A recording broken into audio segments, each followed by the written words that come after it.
আগামীকালকে যে নির্বাচনটা আছে এই নির্বাচন উপলক্ষে আমরা আমাদের ড্রোন, আমাদের ডগ স্কোয়াড এবং আমাদের র্যাপিড অ্যাকশন ব্যাটালিয়নের বম ডিসপোজাল ইউনিট এবং স্পেশাল ফোর্স সমস্ত ইউনিট আমাদের কার্যকর করা হয়েছে এবং তারা আগামীকালকে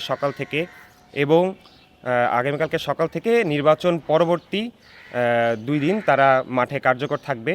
এবং আপনাদের মাধ্যমে আমি দেশবাসীকে এবং আমাদের এলাকার সমস্ত সাধারণ জনগণকে আমি এটা আশ্বস্ত করতে চাই যে কোনো ধরনের গুজব এবং নাশকতামূলক কোনো কর্মকাণ্ড যদি ঘটে আমরা সেগুলো নির্মূল করার জন্য আমরা সচেষ্ট আছি এবং আমরা এই ধরনের নাশকতামূলক কর্মকাণ্ড এবং এই নির্বাচনকে বানচাল করতে যেই হোক না কেন, যে স্তরের লোকই হোক না কেন, আমরা তাদেরকে ধরতে সক্ষম হব। এই সক্ষমতা আমাদের আছে, আমাদের র্যাপিড অ্যাকশন ব্যাটালিয়নের সক্ষমতা আছে। শিয়া বাটার ও ভিটামিনে সমৃদ্ধ লিলি বিউটি সোপ, তারুণ্যময় উজ্জ্বল ত্বকের জন্য।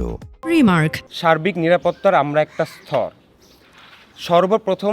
প্রথম যে স্তরটি আছে সেটা হলো পুলিশ, আনসার বাহিনী এবং বিজিবি। তারা সর্বপ্রথম নিরাপত্তার প্রথম ধাপটুকু সম্পন্ন করবেন। দ্বিতীয়, যদি এর থেকে কোনো গুরুতর কোনো ঘটনা ঘটে যেটা পুলিশ, আনসার বাহিনী এবং বিজিবির সমন্বয়ে এটা নির্মূল করা সম্ভব হচ্ছে না, সেক্ষেত্রে আমাদের র্যাপিড অ্যাকশন ব্যাটালিয়ন, আমাদের সেনাবাহিনী এবং অন্যান্য সমস্ত আইনশৃঙ্খলা রক্ষাকারী বাহিনীর মাধ্যমে আমরা সেটা নির্মূল করার চেষ্টা করব। আর যে সেন্টারগুলোর কথা আপনি বললেন, ঝুঁকিপূর্ণ সেন্টারগুলোর কথা বললেন, এই সেন্টারগুলোতে প্রত্যেকটি সেন্টারে আমাদের লোকজন ভিজিট করেছে এবং আমি 2টো সেন্টারে পার্সোনালি আমি ভিজিট করেছি। ওখানে আমি যে দেখেছি যে কিছু একটা ঝুঁকিপূর্ণ প্রবলেম আছে। আপনি যেটা বললেন যে দেয়াল ভাঙা, লোকজন ঢুকে পড়তে পারে, এটা আসলে নির্বাচন কমিশনের যে লোক আছে তাদের মাধ্যমে এটা আসলে সমাধান করা উচিত। কারণ আসলে আমরা ওই জায়গাটুকু পর্যন্ত আসলে কাজ করতে পারবো না, কারণ এটা আসলে নির্বাচন কমিশনের ব্যাপার। কারণ তারা হলো সেন্টারগুলো তাদের আন্ডারে, তাদের দায়িত্বে, তাদের যারা প্রিজাইডিং অফিসার আছেন তাদের দায়িত্বে।